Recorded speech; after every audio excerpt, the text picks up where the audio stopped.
Primer de tot, dir Units pel Bàsquet Català, què és? Som aquí per presentar aquesta candidatura que neix de la suma de forces de dos homes de bàsquet que jo crec que tots coneixeu, que no cal que els presenti gaire, però de tota manera us faré 5 cèntims una mica d'ells dos.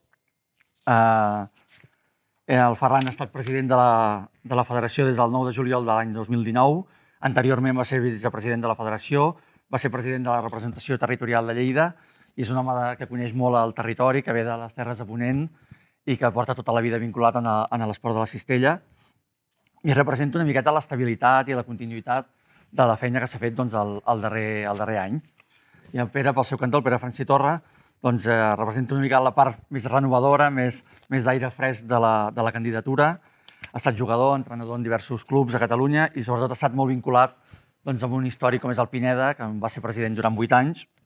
Fa 4 anys es va presentar a les eleccions i va aconseguir uns molt bons resultats també i aquesta vegada ha decidit unir forces amb el Ferran Aril per poder fer aquesta candidatura. Units pel Bàsquet Català, la idea sobretot és que això que us comentava, és de la suma de forces i és una candidatura conjunta que té la vocació de donar estabilitat en uns moments complicats per tots. Jo crec que tots sabem que són moments difícils, amb el tema de la Covid estem tots una mica amb molta incertesa i és un moment de treballar fort i d'apostar molt fort per tirar endavant el bàsquet català, tirar endavant la federació i tots els clubs i ajudant els clubs. I alhora també representa un nou impuls. Jo crec que és una candidatura que porta aire fresc també per accelerar tota una sèrie de millores estratègiques que s'han de fer de cara al futur i que penso que són molt importants perquè el bàsquet català tiri endavant. Rere seu, Units compta amb un gran equip, que molts esteu per aquí, que és una barreja d'experiència i de gent més jove que entreu per primer cop, que voleu entrar per primer cop a la federació i que proveniu d'altres àmbits i que podeu aportar aquest aire fresc que comentàvem abans. I és un equip ple de talent que us presentaré ara. Havíem de tenir aquí una pantalla que al final ens ha fallat el tema del cable i no hem pogut fer-ho. Us aniré llegint els noms. No m'estendré massa perquè crec que tampoc no és moment d'estendre's molt amb cadascú qui és i si entreu us convido que entreu al web unitspelbasquetcatalà.cat, que allà trobareu tota la informació de tots els que formeu la candidatura. De tota manera, us llegeixo tots els noms de tots els que formen l'equip de la candidatura. Hi ha la Judit Cabacés, hi ha el Josep Campanya, hi ha el Salvador Chiva, que està per aquí també, la Patricia Costas, el Xavier Font, l'Albert Gavaldà, la Pilar Landeira, el Xavier López Atalaya, l'Antonio López, la Noemí Llorenç, el Fernando Peñarrubia, la Míriam Pla, l'Olga Praderas, l'Agustí Puig, el Josep Maria Rofes, el Joan Soler, el Lluís Vergés, el Miquel Sans i l'Eulàlia Vila. Com deia, la candidatura té diversos pilars i que ara comentarem amb els protagonistes, que crec que són ells els que han de parlar més que jo. Però són transparència, territori, compromís amb els clubs, un lideratge basat en una organització oberta i dialogant on tothom se senti identificat, innovació per seguir avançant i professionalitat i rigor en la gestió federativa orientada a la qualitat. Jo crec que més que parlar més jo, que parlin ara el Ferran i el Pere, que els hi faré unes quantes preguntes perquè ens expliquin una miqueta, jo crec que són ells els que ens han de fer 5 cèntims del que suposa aquesta candidatura. I el primer que els vull preguntar als dos, benvinguts de nou, és per què heu decidit unir forces? Que ho expliqueu com ha anat aquest procés d'unir els dos equips. Ferran, vinga. Bé, fa un temps ja, jo crec que ve de finals de febrer, març, no? Vam parlar, ens havíem trobat algun cop i ho havíem anat comentant, però sí que és a partir d'aquelles dates quan ens sentem un dia i veiem les possibilitats, no? Jo li exposo d'alguna manera quina era la meva idea de federació i també que conegués des de dins realment el funcionament de la casa, no? Perquè a vegades des de fora pots tenir uns criteris que no vull dir que siguin ni millors ni pitjors, però poden estar equivocats o no poden ser els que la realitat que el dia a dia et porta, no? Llavors vam estar parlant quina era la situació de la federació, els problemes que hi havia en aquells moments. Hem de deixar clar també que ha estat un any complicat, ha estat un any difícil, l'any en què jo vaig agafar des del juliol la presidència de la federació no ha estat un any fàcil i per acabar vam tenir tot el del Covid, no? Però d'alguna manera era posar amb antecedents de quina era la situació, de com funcionava la federació, perquè ell també tingués una idea més clara de si arribàvem a un acord, doncs on es ficava, no? O d'alguna manera quin era el plantejament, no? A partir d'aquí vam anar avançant fins que, bueno, ja aprofundint més amb els temes, ens va semblar que era un bon plantejament i aquí ja, com ha comentat el cap de premsa en el moment que ha fet la presentació, que crec que hi ha un valor per mi importantíssim de l'equip, no? Que és, per una banda, una sèrie de persones amb experiència federativa que porten anys a la casa, que coneixen bé el funcionament intern i, per altra part, un equip de gent que aporten en Pere, no? Amb gent nova, amb noves idees, amb un altre, potser amb idees que poden ajudar a renovar la federació i que la suma de les dues vessants ens pot ajudar molt a tirar endavant en uns moments que evidentment tenim molt clar que no seran fàcils, en una situació complicada, però que crec que, i ho valoro, i ho he dit en algun vídeo que m'han fet i a les presentacions, per mi és molt important l'equip. I aquí, doncs des del primer dia s'ha donat una sensació d'equip en tots els aspectes. Ara ja no hi ha els que aportava el Pere o els que aportava el Ferran, sinó és una sensació d'equip i només cal veure les reunions com funcionen, la línia de treball i també, evidentment, és una candidatura que s'ha treballat a tope, que hem decidit sortir quan tocava sortir. Nosaltres hem intentat fer les coses el millor possible amb el sentit de dir fins que no es convoquen les eleccions nosaltres no hem de fer res, al moment que es convoquen les eleccions doncs nosaltres ens dediquem a presentar el nostre programa, perquè els clubs el puguin valorar. I a partir d'aquí que decideixin el que creguin més adient o el que creguin que és el millor plantejament. D'alguna manera, aquests han estat els passos que hem anat donant fins a arribar aquí. Sí, afegir amb l'exposició del Ferran, que crec que és prou evident el per què hem arribat en aquesta trobada de nosaltres dos com a persones i també dels nostres equips. Jo crec que és molt important el factor humà i la veritat és que quan vam començar, després del 2016 que ens vam presentar jo com a candidat i amb un grup de persones, doncs bé, vam seguir el dia a dia de la Federació del Bàsquet Català en el seu conjunt i, evidentment, estava sobre la taula la possibilitat de tornar a participar ara el 2020 a les eleccions. La veritat és que el poder aprofundir amb el Ferran des del punt de vista personal em va convèncer. El tarannà que estava portant els darrers mesos del seu mandat m'agradava com enfocava la seva tasca i per tant vam veure que teníem una possibilitat de sumar esforços per donar-li estabilitat al projecte, una continuïtat renovada amb persones que porten temps o durant un temps a la federació dins la directiva, però també amb persones que poden portar noves idees, aire nou, i això jo crec que és molt potent. Bueno, el problema és que no els podem visualitzar, perquè no sabem el que passarà. Nosaltres, quan vam fer l'assemblea el passat dia 1, plantegem uns escenaris en funció de com es desenvolupi tot.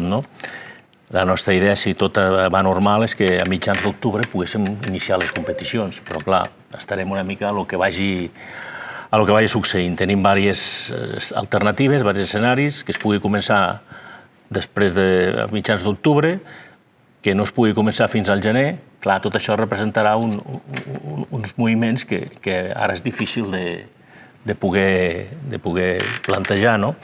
Dependrà molt de tot el tema de sanitat i dependrà molt de com els propis ajuntaments, que són majoritàriament els propietaris de les instal·lacions, doncs d'alguna manera com es podrà desenvolupar tot això. Ja dic, nosaltres tenim 2 escenaris previstos i també serà molt en funció de com evolucioni la pandèmia i també el que les institucions diguin al respecte, perquè en definitiva nosaltres estem treballant amb un protocol que hem de presentar a la Secretaria General de l'Esport, però serà en definitiva la Secretaria General de l'Esport i Sanitat els que autoritzin o no autoritzin al final a poder engegar les competicions.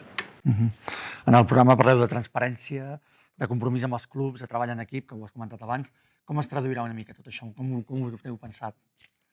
Bé, jo crec que el nostre La finalitat de la federació és el treballar pels clubs i és el que ens preocupa per sobre de tot. En la situació, per exemple, en la que estem vivint ara, és veritat que pels clubs és una situació molt complexa perquè no sabem si quan es començarà l'activitat, si els nens i nenes faran l'aposta de seguir jugant a bàsquet, quan des del punt de vista econòmic gestionar aquesta situació és complicada. Per tant, la federació la veiem, tant el Ferran com jo, que la nostra obligació és la de que el bàsquet català funcioni i això passa perquè els clubs funcionin. Donar-los seguretat, estabilitat. Després hi ha un aspecte molt organitzatiu de les competicions, que també preocupa molt els clubs, però l'aspecte econòmic és fonamental per nosaltres. La federació és evident que ha de ser un organisme que econòmicament ha de funcionar, ha passat moments complicats en un passat força recent des del punt de vista econòmic i, per tant, per nosaltres és fonamental que econòmicament la federació sigui solvent, però per altra banda també ens preocupa molt l'estabilitat econòmica dels clubs i són dos pilars fonamentals del nostre funcionament. I això passa també perquè executem el funcionament de la federació amb molta transparència de cara als clubs i de cara a les administracions. No ens podem permetre errors de cap tipus. Cap on voleu? Parleu molt de millores estratègiques, de transformació digital. Suposo que això és vital també per agilitzar una miqueta que els clubs, com comentaves ara, tinguin molta més facilitat per relacionar-se amb la federació, no? Sí, aquest és un procés que ja s'ha iniciat els últims anys i la idea és millorar-ho ja. Per exemple, hem posat en marxa l'acte digital amb diferents períodes. Aquest any ja s'amplia a totes les competicions d'àmbit territorial i en un període d'un any o 2 mesos acabarem que totes les competicions, des dels més grans als més petits, ja vagin amb aquest plantejament. També tot el tema de llicències, tot el tema de les pàgines web, per facilitar que els clubs molta feina la puguin fer des de casa. I això és una línia que està començada, que en el pla estratègic es va desenvolupant i que en definitiva hem d'acabar ara. També tot el tema arbitral està preparant un programa perquè les designacions siguin automàtiques, és a dir, buscar els sistemes aquests d'agilitzar molt la feina administrativa i que, per altra part, els clubs ho tinguin molt a l'abast, que tinguin coneixedors de tota la situació que en cada moment va prenent la pròpia federació. El tema de la transparència per nosaltres és vital, com deia en Pere, i també el que volem és treballar molt amb comissions que d'alguna manera els clubs s'hi sentin protagonistes. És a dir, hi ha una junta directiva, hi ha un excel·lent equip de professionals, però potser hi haurà temes que valdrà la pena, i sobretot amb el temps que ens ve, que estiguin molt consensuats, que els clubs d'alguna manera, que anem tots de la mà. Jo crec que davant de les dificultats que es poden presentar serà molt important que tots treballem amb la mateixa línia. I aquí és bàsic que junta directiva, professionals, clubs, anem molt entesos amb les decisions que calguin prendre, que probablement seran decisions difícils de poder adoptar. I, per tant, com més consens hi hagi, jo crec que serà una de les fórmules que ens ha d'ajudar a aconseguir tirar endavant en uns moments, com dic, complicats. I en això també és important el territori, no? Tenim molta relació amb el territori. L'aposta pel territori és clar. Nosaltres vam demanar a l'Assemblea, i es va aprovar així, que la representació del territori també estés ampliada. En l'anterior junta directiva només hi havia representants del territori, el president de cada representació territorial i un delegat de les comarques centrals.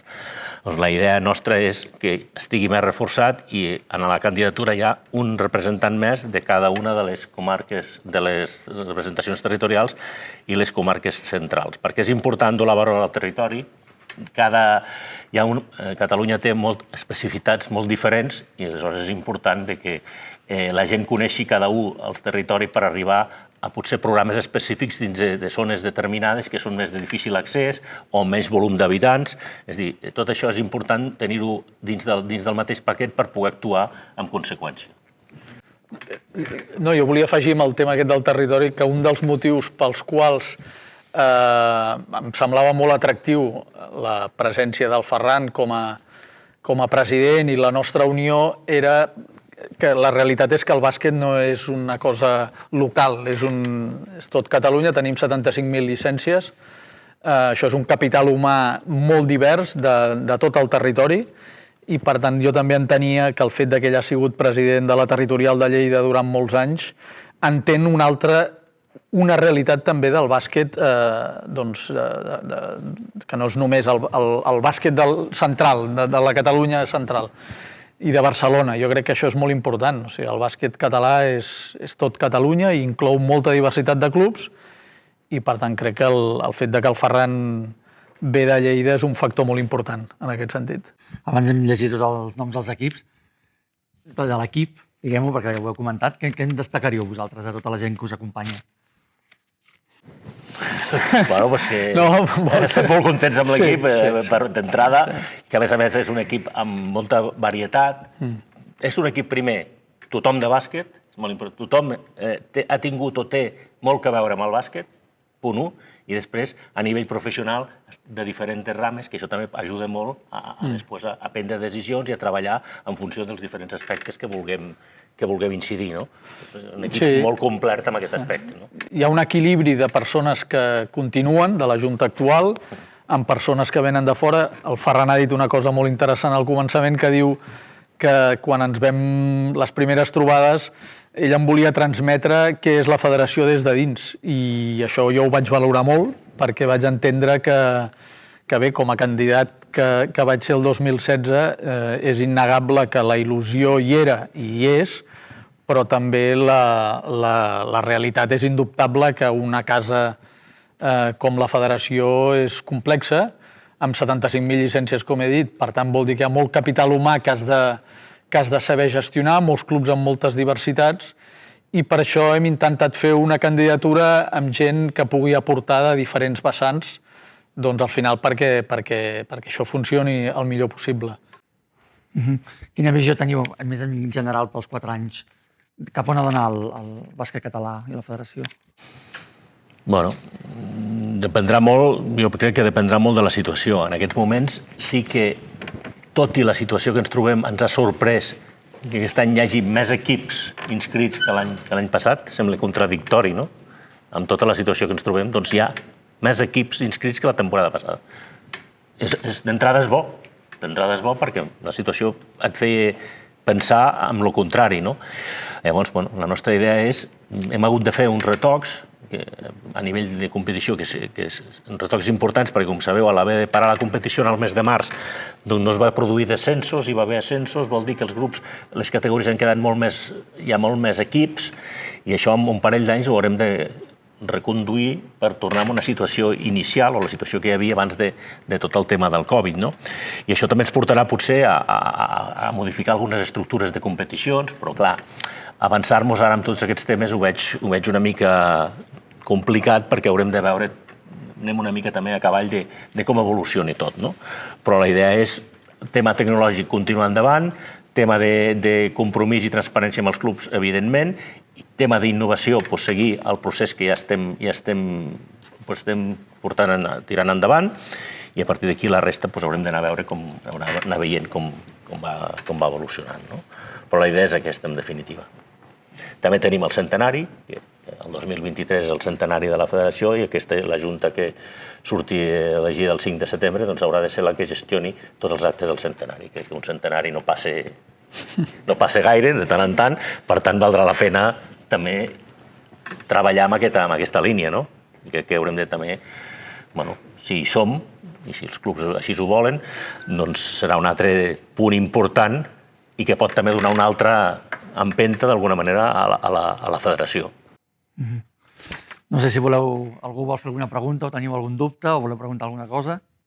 No sé si... En tot cas, afegir, jo vinc de la candidatura, vinc de la Junta anterior, afegir tot el que hem dit, que hi ha dos punts per mi són claus, que són els projectes nous, que porta en Pere, projectes que havíem iniciat en la Junta anterior, i sobretot el pla estratègic.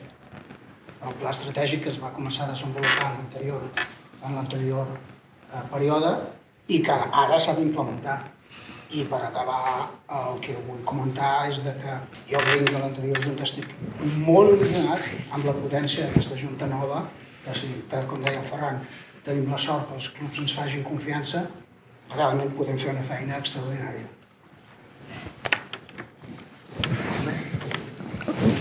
No ens podem oblidar que el bàsquet català, conjuntament amb el futbol, són els dos esports principals que tenim al nostre país, i això crec que tot i que la línia és molt bona, encara ho hem de millorar, encara més. I tenim molt camí a recórrer per portar el bàsquet català a uns nivells extraordinaris. Des del bàsquet més amateur possible fins al bàsquet, doncs, els primers clubs, com aquí el Joventut de Badalona, que tenim l'honor d'estar aquí fent la presentació, i altres clubs, el Barça, el Manresa, que són els més punters, però també els clubs de tot el territori, sigui de la punta del Baix Ebre fins a Llançà, que em sembla que és el darrer club pel nord de Catalunya. Per tant, hi ha molta feina a fer. Doncs si no hi ha cap més pregunta, doncs ho deixaríem aquí. Gràcies per venir una altra vegada. Sí? Ai, perdona, no t'havia vist. Aquest matí s'ha conegut la renúncia de l'altre candidat a presentar la seva candidatura, encapçalar la candidatura, com a mínim. Aquesta renúncia, enteneu que deixa aquest procés electoral sense una confrontació d'idees que hi pot perdre el procés electoral amb aquesta decisió, i l'altre, com a president de club, de la Mireia de Badalona, els clubs, què trobarem de nou amb la federació d'ajuda als clubs que no hi hagués abans? A veure, la primera part de la pregunta, no? Nosaltres, en aquests moments, la renúncia de l'altra candidatura, oficialment, com a candidatura, pròpiament dita nostra, no ens ha arribat res. Sabem el que ha fet arribar en els clubs. Per tant, desconeixem quins són els motius o quina és la seva situació. Per altra part, també vull dir que potser que el candidat hagi renunciat, no sé si la candidatura continuarà o no, que de marge encara fins al dia 20, que és la data de presentació de candidatures, la data límit, entenc, de presentació de candidatures, no sé si hi haurà una nova candidatura o no. Nosaltres, oficialment, almenys a la candidatura d'Units pel Bàsquet Català no ens ha arribat cap notificació en aquest aspecte. I els clubs que es trobaran? Bueno, es trobaran en una situació que hi havia fins ara, però amb intentar millorar, sobretot, potser el contacte més directe amb els clubs, no? I una de les coses que tenim i que en el programa surt, no? Nosaltres volem ser propers als clubs, per això hi ha una junta àmplia, per això hi haurà cada directiu tindrà d'alguna manera uns clubs, per dir-ho d'alguna manera, que estarà més pendents d'ells. Si a Catalunya tenim 408 clubs i aquí són 20 i tants directius, 20 o 21 directius, doncs no sé, cada directiu, per dir-ho d'alguna manera i per fer-ho ràpid, hi haurà 20 clubs que dependran de cada directiu directament, amb el sentit de dir, quan hi hagi qualsevol problema, tindran d'entrada la primera persona que els atendrà i que els escoltarà, i després, si es pot prendre una decisió immediatament es prendrà, i si no, es podrà traslladar a l'equip directiu per buscar solucions. Crec que hem de ser molt propers, clubs i federació, i això ens ajudarà a resoldre a vegades molts problemes que s'enquisten, però no perquè siguin molt greus, sinó més aviat és per una falta de diàleg. Hem d'anar a buscar, aquest és un dels punts. I després, el tema econòmic és complicat, com deia en Pere, intentem ajudar, nosaltres amb el que hem pogut, ja aquesta assemblea s'ha aprovat una partida especial per ajudar per tot el tema de la situació que preocupa el Covid, però tampoc el que no podem fer és descapitalitzar la federació. La federació té unes despeses fixes, com pot ser de personal i d'infraestructura, que les hem de mantenir. Però sí que la idea és aquesta, sobretot una obertura total cap als clubs, aquest és un dels punts claus de la nova època o de la nova candidatura, del nou equip. I per altra part, la situació que tenim intentarem gestionar el millor possible, però un dels punts importants per mi és el diàleg, l'estar a prop, i el que he parlat de la idea de les comissions és per això, perquè les decisions que es prenguin, siguin les que siguin, voldríem que fossin el màxim de consensuades possible, perquè entenc que en definitiva hem d'anar de la mà. Jo crec que Units pel bàsquet català ja indica que al final el que volem és ser molt receptius, sigui amb l'altra candidatura, teòrica altra candidatura, no volem posar obstacles a ningú, ni evidentment ni als federats, ni als clubs, ni entrenadors, etc. És la casa de tots, mai millor dit, i per això l'Units pel bàsquet català, i l'Units inclou a tothom. Una cosa més? Doncs si no, deixaríem aquí. Gràcies de nou per venir, com us comentava abans, que són dates complicades. I recordeu que trobeu tota la informació a la web que hem habilitat, que es diu unitspelbasquetcatalà.cat, i ens podeu seguir també a Twitter, a Facebook, Twitter, Instagram i YouTube, que anirem penjant, cada dia anirem penjant coses noves i començarem a penjar tot el programa. Gràcies per venir i moltes gràcies. Ens veiem, si pot ser, aviat a les pistes de bàsquet. Esperem que sí. Gràcies. Gràcies.